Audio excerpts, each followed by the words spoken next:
చిలకడ దుంపల పూర్ణంతో నేతి బొబ్బట్లని ఎలా చేసుకోవాలో ఈ వీడియోలో చూద్దాం. చాలా మెత్తగా చాలా బాగా ఉంటాయండి. ఇక్కడ మనం మైదా పిండిని యూజ్ చేయట్లేదు, చపాతీ పిండితోనైతే చేస్తున్నాము.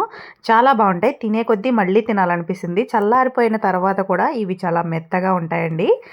చాలా బాగుంటాయి. టేస్ట్ వచ్చేసి ఎలా చేసుకోవాలో ఈ వీడియోలో చూపిస్తాను. వీడియోలోకి అయితే వెళ్ళిపోదాం రండి. మరి హాయ్ అండి, అందరూ ఎలా ఉన్నారు? Welcome back to our channel Srilakshmi creations 111 అండి. ఈరోజు నేను మీకు బొబ్బట్లు, నేతి బొబ్బట్లు అంటే అందరికీ తెలిసినవే, పూర్ణం పెట్టి బొబ్బట్లు చేస్తాం కదా. ఈరోజు కొంచెం డిఫరెంట్గా, కొంచెం వెరైటీగా చిలకడ దుంపల పూర్ణంతో బొబ్బట్లు అయితే చేయబోతున్నాము. చాలా బాగుంటాయి, తినే కొద్దీ మళ్ళీ మళ్ళీ తినాలనిపిస్తాయి. పని తక్కువ, టేస్ట్ ఎక్కువ అనమాట. ఎలా చేసుకోవాలో ఈ వీడియోలో చూసేద్దాము. వీడియోలోకి అయితే వెళ్ళిపోదాం రండి. మరి కావలసిన పదార్థాలు చిలకడ దుంపలండి. చిలకడ దుంపల్ని ఉడకబెట్టేసుకోవాలన్నమాట. ఇదిగోండి, ఇలా మెత్తగా ఉడకబెట్టుకోవాలి.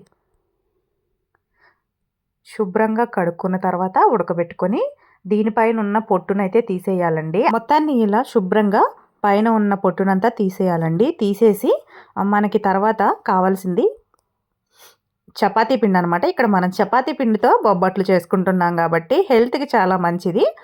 అలాగే మనం మైదా పిండితో కూడా చేసుకోవచ్చు, కాకపోతే చపాతీ పిండి అయితే మనకి హెల్త్ మంచిది కాబట్టి ఇక్కడ నేను చపాతీ పిండిని తీసుకోవడం జరిగింది.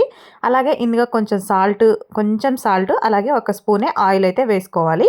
వేసుకొని ఇలా స్మూత్గా పిండిని అయితే కలుపుకోవాలండి. చపాతీ పిండి కంటే స్మూత్గా ఉండాలి. ఇక్కడ చూపించిన విధంగా అయితే బ్యాటర్ని బాగా మసాజ్ చేసుకొని సైడ్కి అయితే పెట్టేసుకోవాలి. ఈ లోపు మనం చిలకడ దుంప ప్రాసెస్ అయితే చూసేద్దాం. చిలకడ దుంపలకి ఇప్పుడు మనం తీసుకున్న చిలకడ దుంపల్ని మెత్తగా ఇలా పేస్ట్ లాగా చేసి పక్కన పెట్టుకోవాలండి. అలాగే మనం ఇక్కడ 1/2 కేజీ చిలకడ దుంపలు తీసుకున్నాము. 1/2 కేజీకి బెల్లం వచ్చేసి 1/2 కేజీకి ఎక్కువ, 1/2 కేజీకి తక్కువగా తీసుకోవాలి కొలత అనేది. అప్పుడు మనకి ఎందుకంటే చిలకడ దుంపలు ఇక్కడ స్వీట్ ఉంటాయి కదండి, అందుకని కొంచెం తక్కువ తీసుకోవాలి. వంతుకు వంతు తీసుకోకూడదండి, స్వీట్ అనేది ఎక్కువైపోతుంది. తర్వాత ఒక బాండీ పెట్టుకొని స్టవ్ ఆన్ చేసేసి బాండీ పెట్టుకొని బెల్లాన్ని అయితే కరిగించుకోవాలండి. కొంచెం కొన్ని వాటర్ వేస్తే సరిపోతుంది, ఎందుకంటే ఇక్కడ మనకి గడ్డలుగా ఉన్న బెల్లం ఏమైనా ఉంటే కరిగిపోవాలి కదా, అందుకని చెప్పేసి ఇక్కడ మనం పాకం పట్టే పని లేదు. అలాగే మనం పప్పు ఉడకబెట్టినంత టైం అయితే పట్టదండి, ఇది చాలా ఈజీగా చేసేసుకోవచ్చు. ఇలా కరిగిన తర్వాత ఇలాచీ పౌడర్ వేసుకోవాలి. కొంచెం టేస్ట్ అయితే బాగుంటుందన్నమాట ఇలాచీ పౌడర్ వేయడం వల్ల. ఒకసారి అంతా మిక్స్ చేసుకొని మనం ముందుగా తయారు చేసి పెట్టుకున్న చిలకడ దుంపల పేస్ట్ని ఇందులో వేసి ఈ పాకంలో బాగా కలిసే విధంగా కలుపుకోవాలి. చాలా ఈజీగా చేసుకోవచ్చండి, హెల్త్కి హెల్త్. ఎందుకంటే ఇక్కడ మనం పూర్ణం అనుకోండి, పూర్ణం ఎక్కువ బొబ్బట్లు చేసినప్పుడు ఏం చేస్తామంటే శనగపప్పు వేస్తాం కదా, ఇక్కడ మనం చిలకడ దుంప తీసుకుంటున్నాం. చిలకడ దుంప ఆరోగ్యానికి చాలా మంచిది కాబట్టి చిలకడ దుంపని యూస్ చేస్తే టేస్ట్ కూడా చాలా బాగుంటాయి. అలాగే ఇక్కడ మనం పాకాన్ని చిలకడ దుంపలు అక్కడక్కడ ముక్కలుగా ఉంటే ఇలా కలుపుకోవడం వల్ల మెత్తగా స్మాష్ లాగా అయిపోతుందండి. ఇలా బాగా పాకంలో కలిసే విధంగా బాగా కలుపుకోవాలి. చూసారా, అక్కడక్కడ ముక్కలుగా కనిపిస్తున్నాయి కదా, ఇలా మనం బాగా కలపడం వల్ల ఆ ముక్కలు కూడా మెత్తగా అయిపోతాయి. ఇప్పుడు మనకి స్టఫింగ్ అయితే రెడీ అయిపోయింది అనమాట. మనం బొబ్బట్ల స్టఫింగ్ అయితే మనకి ఇప్పుడు రెడీ అయిపోయింది. మనం ఇంకా అసలు స్టవ్ ఆన్ చేసి పెట్టే పనే లేదండి, చిటికెలో అయిపోతుంది అసలు ఈ పూర్ణం తయారు చేసుకోవడం. అప్పటికప్పుడు చేసుకోవడానికి భలే టేస్టీగా సూపర్ అంటే సూపర్ ఉంటాయండి. మీరు కూడా ట్రై చేయండి, మీకు కూడా నచ్చుతాయి. ఇంకా లేట్ ఎందుకు, బొబ్బట్లు చేసుకోవడమే అనమాట. బొబ్బట్లు ఈజీగా చేసేసుకోవచ్చు అనమాట. ఇప్పుడు మనం కలుపుకున్న పిండిని ఒకసారి కొంచెం ఆయిల్ వేసుకొని బాగా మసాజ్ చేసుకోవాలి. ఇలా మనం చపాతీ పీటను తీసుకున్నాం అనుకోండి, మనం తీసుకోవడానికి వీలుగా ఉంటుంది. ఇలా కాకుండా మనం డైరెక్ట్గా ఇలా మనం పీట మీద చేసుకున్నట్లయితే చాలా ఈజీగా రావాలి అంటే కవర్ కూడా వేసుకోవచ్చు. కవర్ అవసరం లేదు, కవరు వద్దు అనుకున్న వాళ్ళు ఇలా డైరెక్ట్గా కూడా చేసుకోవచ్చు అన్నమాట. చాలా అంటే చాలా టేస్టీగా భలే ఉంటాయండి, నోట్లో పెట్టుకుంటే కరిగిపోతాయి. ఫస్ట్గా ముందు మనం ఒక్కొక్కరు ఒక్కొక్క విధంగా చేస్తారు. అయితే ముందుగా ఇలా చపాతీలాగా ఒత్తుకున్న తర్వాత మనం పూర్ణాన్ని పెట్టుకొని బౌల్లా చేసుకోవాలండి. మీకు చూపిస్తాను ఇక్కడ చూపించిన విధంగా, అంటే ఒక్కరికి ఒక్కొక్క స్టైల్ ఉంటుందన్నమాట. మనం ఎంత పూర్ణాన్ని పెట్టుకోవాలనుకుంటున్నామో అంత పూర్ణాన్ని అయితే ఇందులో పెట్టుకొని ముద్దలాగా ఉండగైతే కట్టుకోవాలండి. ఇక్కడ చూపించిన విధంగా అనమాట.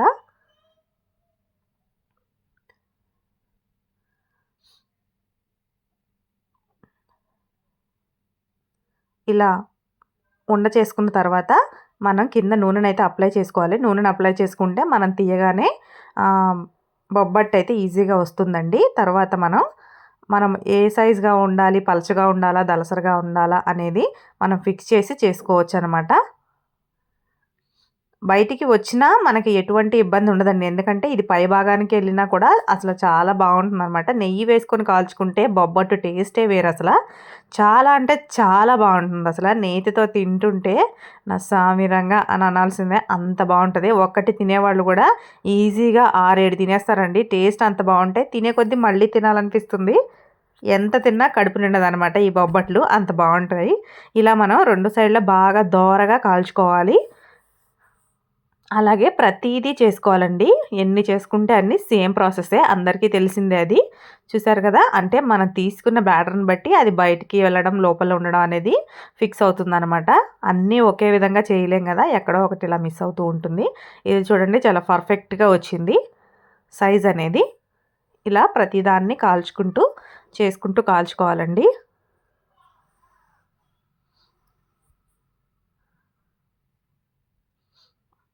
ఇదొచ్చేసి రెండోది. ఎన్ని తిన్నా తక్కువే అని అనిపించే టేస్ట్ వీటిలో ఉంటుందండి, చిలకడ దుంపల బొబ్బట్లలోని. చాలా అంటే చాలా బాగుంటుంది. అప్పటికప్పుడు చేసుకొని తింటే మామూలుగా ఉండదు. ఇదొచ్చేసి సెకండ్ మెథడ్ అనమాట. కవర్ అనుకోండి ఇంకా ఈజీ అనమాట. కవర్ వేసుకొని కవర్ పైన ప్రెస్ చేసుకుంటే చేతిలోకి భలే ఈజీగా వచ్చేస్తది. కొత్తగా నేర్చుకునే వాళ్ళకి కూడా చాలా ఈజీగా ఉంటదనమాట ఈ ప్రాసెసు. ఎందుకంటే మనం బాగా అలవాటున్నోళ్ళైతే ఇలా పీట మీదేసి చేసుకోవచ్చు. మనం తీయగలుగుతాము. కొత్తగా నేర్చుకునేవాళ్ళు కొంచెం ఇబ్బంది అవుతది కదా, వాళ్ళకి ఇలా చేసామనుకోండి చాలా ఈజీగా చేసేసుకుంటారు వాళ్ళు గూడా. ఈజీగా నేర్చుకోగలుగుతారనమాట.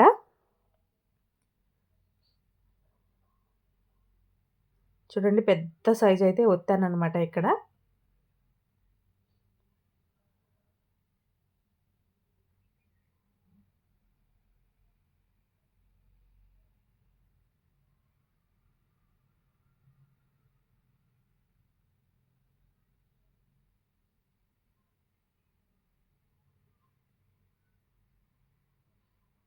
చుట్టూరు దలసరగా లేకుండా పలచగా ఒత్తుకుంటే మనం తిన్నప్పుడు చుట్టూరు ఎడ్జెస్ అనేది గట్టిగా కాకుండా మెత్తగా భలే ఉంటాయండి. చాలా బావుంటాయి ఈ బొబ్బట్లు.